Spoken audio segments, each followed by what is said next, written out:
kulanti wacan oo wanaagsan saaxiibada qiimaha badan halkan waa Bulsh Sports TV markaan waxaad ku soo dhawaataan wararkii ciyaaraha Bulsh Sports TV qodobada ay hayna waxaa kamid ah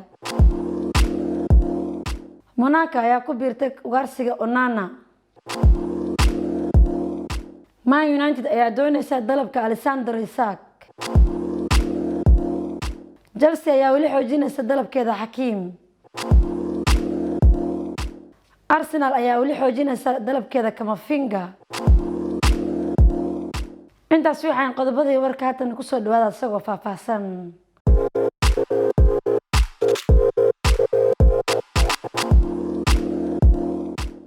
Monaco ayaa ku biirtay ugaarsiga Onana.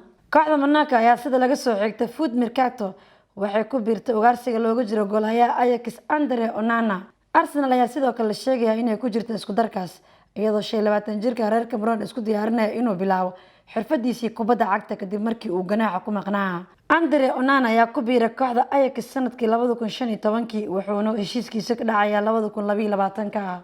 Man United ayaa doonaysa dalabka Alexander Isak. warbixintaasi waxaa eegay Maxamed Ibrahim Bibaye. kooxda kubadda cagta Manchester United ee ka dhisan horyaalka wadankaasi Ingiriiska ayaa si gaar ah u ceersanaysa dalabka ku aadan xidiga Alexander Isak.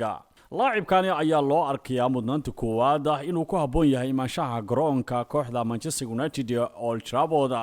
xidigani ayaa si weyn kaga dhex muuqanaya kooxda kubadda cagta Real Sociedad. Alexander Isak ayaa sidoo kale kooxda kubadda cagta Manchester United waxa ay ka damacsan tahay inay dalabkiisa dedejiyaan haddii ay ku guuldareystaan hamigoodii weynaa ee xidigaha Harry Kane iyo Haaland.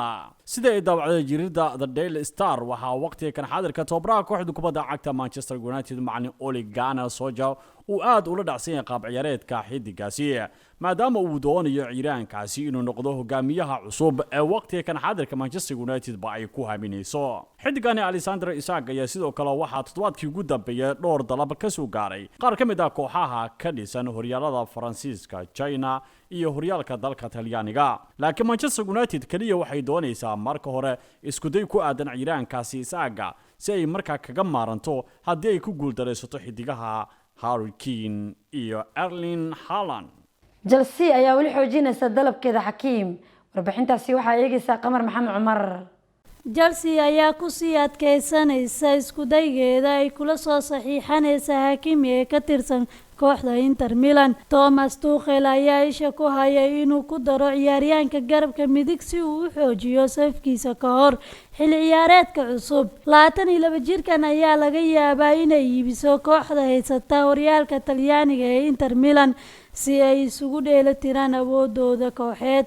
Chelsea ayaa dalab ka gudbisay Hakim oo ku kacaya 52 milyan gini oo lagu daray daafaca bidix ee Marcos Alonso. kooxda Inter ayaa qorshahani aqbali karta maadaama ay helayaan dhaqaale iyo xidigba.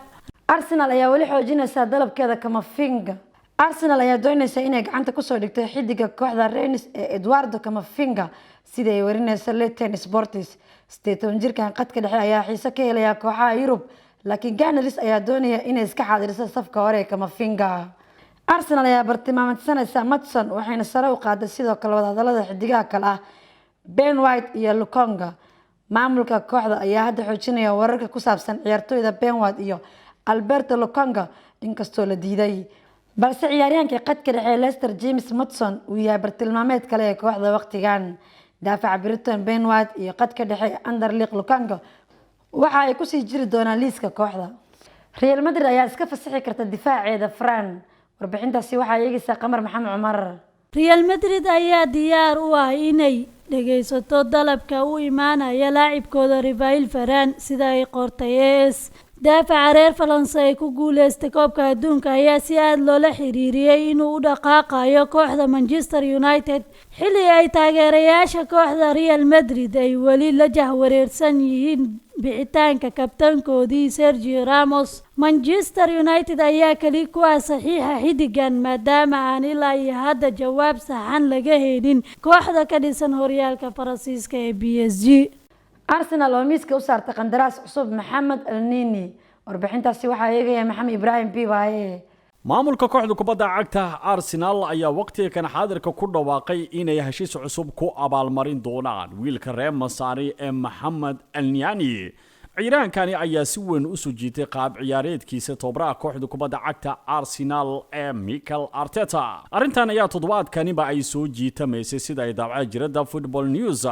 Arsenal waqtiga kan xaadirka waxa ay guud ahaanba ku wargelisay kooxihii muddooyinkii dambaba ee aadka ugu haminayay inay Emirates ka dhaqaajiyaan wiilka reer Masaari ee Mohamed El-Nani. tababaraha kooxda kubadda cagta Gunners ee Mikel Arteta ayaa yiri xidigani waa uu ku sii sugnaan doonaa garoonka Emirates xilli ciyaareedka soo socda.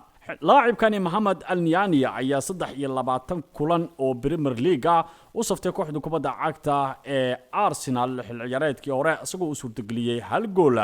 محمد النياني ayaa garoonka Emirates soo cagdhigtay sanadii 2016 heshiiska uu ku haystay waqtiga kan xaadirka istaadiga Emirates-na waxa uu ka dhici doonaa June sanadka 2022. intaan kusoo gabagabeynaa qodobadii warka Bulsho Sports TV anigoo Amin Cismaan waxaan kaga tagnaa sidaas iyo nabadgelyo.